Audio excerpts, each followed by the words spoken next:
नमस्कार किसान भाइयों, आदाब, सत श्री अकाल, जय हिंद। आशा करता हूँ खुश होंगे। जो सीज़न चल रहा है सितंबर का, इसमें ज़्यादातर किसान उन फसलों को चुनते हैं जो नकदी फसलें हों, जिनका बाज़ार भाव अच्छा मिले। तो एक फ़सल के बारे में बात करेंगे जो चुनिंदा फसलों में जिसका नाम आता है। चुनिंदा फसलों की बात करें तो प्याज का इस टाइम तगड़ा ट्रेंड चल रहा है, यानी कि प्याज की जो फसल है नकदी फसलों में से सबसे बेस्ट नकदी फसल है। इसके बारे में अपन डिटेल में बात करेंगे। प्याज की जो फसल है, प्याज की फसल अपने आप में इतनी ताकत रखती है, अगर एक सीज़न में अगर आपको कहीं ना कहीं कोई नुकसान देती है तो अगले सीज़न में उस नुकसान को चुकाने की ताकत रखती है। कहने का मतलब ये है, अगर आपको बाज़ार भाव अच्छे से नहीं मिलते प्याज के, तो अगले साल जब आप प्याज की फसल करते हो तो इसी मतलब जो आपका घाटा हुआ है इस वर्ष में, उस घाटे को चुकाने की औकात रखती है, यानी कि चुकाने की एक ताकत रखती है। अब इस फसल में जिस किसान ने अपना मन लगा दिया, यानी कि कह सकते हैं जिस किसान ने इसमें इंटरेस्ट ले लिया, वो किसान किसी दूसरी फसल पर अपना कह सकते हैं विश्वास नहीं जमाता। प्याज की फसल वो फसल है जो किसान को ज़मीन से और आसमान तक पहुंचा सकती है, यानी कि गरीबी से लखपति बना सकती है। प्याज को आपको लगाने से लेकर और हार्वेस्टिंग तक का डिटेल पता होना चाहिए। तो बात करेंगे प्याज को किस तरह से लगाएं, बशर्ते जानकारी संपूर्ण आपके पास होनी चाहिए। किस तरह से प्याज को लगाना चाहिए, किस सीज़न में लगाना चाहिए, कब और कौन सी दवाई इसमें डालनी चाहिए, ये चीज़ें आपको सारी आनी चाहिए। तो अपन हाजिर हुए हैं आज इन्हीं चीज़ों को, यानी कि जो छोटी छोटी गलतियां जो किसान करते हैं, जिनकी वजह से वो घाटे का शिकार हो जाते हैं, उन्हीं गलतियों को ना दोहराएं। इस वजह से मैं आज आपको इस प्याज के बारे में थोड़ी जानकारी दूंगा। तो किसान भाइयों, प्याज लगाने का जो औसत समय है वो 15 अगस्त से स्टार्ट होता है और 15 सितंबर तक आप आराम से इसको लगा सकते हो। वैसे ज़्यादातर बात करें तो राजस्थान के कुछ हिस्सों में प्याज को 15 अगस्त के आसपास लगा दिया जाता है, और ज़्यादातर बेस्ट राजस्थान की जो भूमि है, राजस्थान में जो अलवर ज़िला है, वो उन किसानों का मानना यह है कि 15 अगस्त के बाद में जो प्याज लगती हैं वो प्याज सबसे ज़्यादा मुनाफा देती है। उनका बाज़ारू जो भाव है वो हमको अच्छा मिल जाता है, यानी कि दीपावली के अर्स पे प्याज का जो रेट है वो अच्छा खासा, यानी कि जो प्रथम में मंडियों में जो प्याजें जाती हैं उनका भाव अच्छा खासा मिल जाता है हमें। तो किसान भाइयों, अगर आप 15 अगस्त के जस्ट बाद में प्याज लगाते हो तो आपको बाज़ार भाव मिलने के कहीं ज़्यादा चांस हो जाते हैं। प्याज की फसल एक ऐसी फसल है जिसको आप अगर बाज़ार भाव अच्छे नहीं मिल रहे हैं उसको आप रोक भी सकते हो। अदरवाइज़ किसी फसल को आप नहीं रोक सकते, प्याज की फसल को आप रोक सकते हो। बाज़ार में जब अच्छा भाव हो तब आप इसको सेल कर सकते हो। हर साल इसकी डिमांड बनी रहती है, अच्छा भाव मिलने का उम्मीद इसी वजह से बन जाता है। इसी वजह से कर्जे से किसान को निकलने का ऑप्शन हो जाता है, क्योंकि इसकी डिमांड हर साल रहती है। विदेशों में इसकी हमारी डिमांड है, राजस्थान की प्याज है, विदेशों में काफ़ी डिमांड रहती है। विशेषकर अलवर ज़िले की जो प्याज है, बांग्लादेश, पाकिस्तान, अफगानिस्तान में विशेष तौर से मांग होती है इसकी, यानी कि डिमांड होती है। उसी वजह से हमारे यहाँ भाव में जो नीचे से वहाँ तक पहुँच जाते हैं, आसमान तक।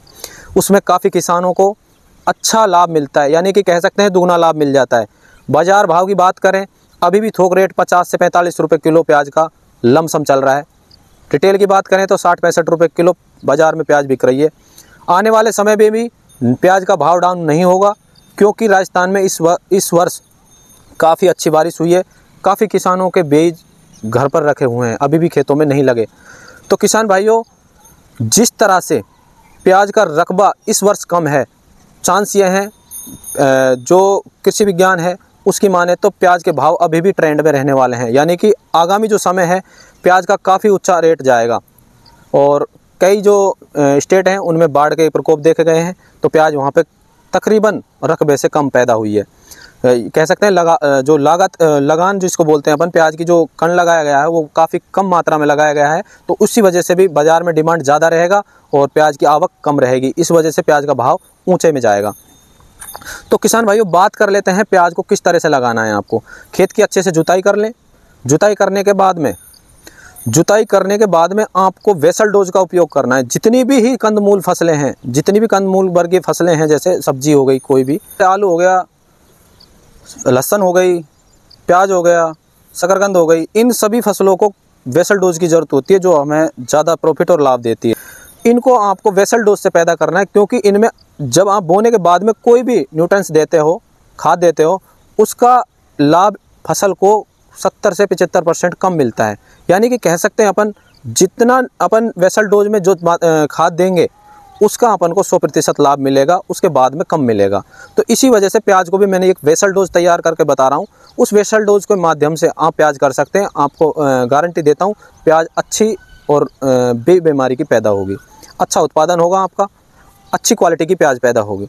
तो आप 1 एकड़ में अगर प्याज लगा रहे हो, 1 एकड़ का माने तो अपन 32 बिस्वा, जिसको किसान भाई समझ लें पहले, 1 एकड़ की माने तो 32 बिस्वे में ये मैं जो डोज बता रहा हूँ आपको 1 एकड़ का बता रहा हूँ। और औसतन बिस्वे की बात करें तो 32 बिस्वे का 1 एकड़ होता है। 1 एकड़ में आप ये मात्रा डालें।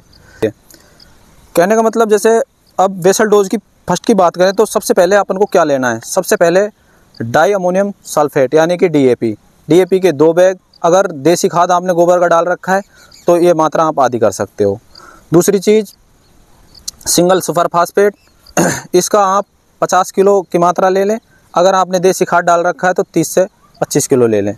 उसके बाद में आपको सल्फ़र लेना है, तो जो 90% आता है उसको ले लें आप, और 5 किलो। और उसके बाद में आपको पोटास लेना है।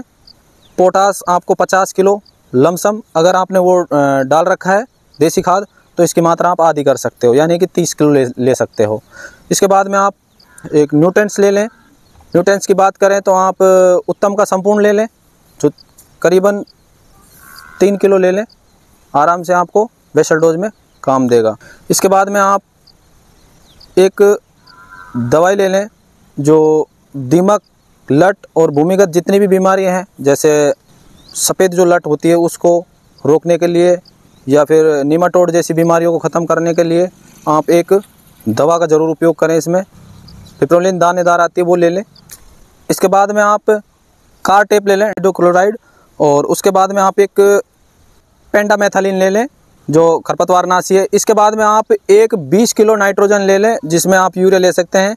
यूरिया अगर आप ये सारी वेसल डोज ले रहे हैं और अगर आपने देसी खाद डाला है तो यूरिया को आप मात्र 10 से 15 किलो भी ले लें, कोई दिक्कत नहीं। इस सारी वेसल डोज को एक जगह मिलाने के बाद में खेत में अच्छे से छिड़काव कर दें, बिजाई कर दें।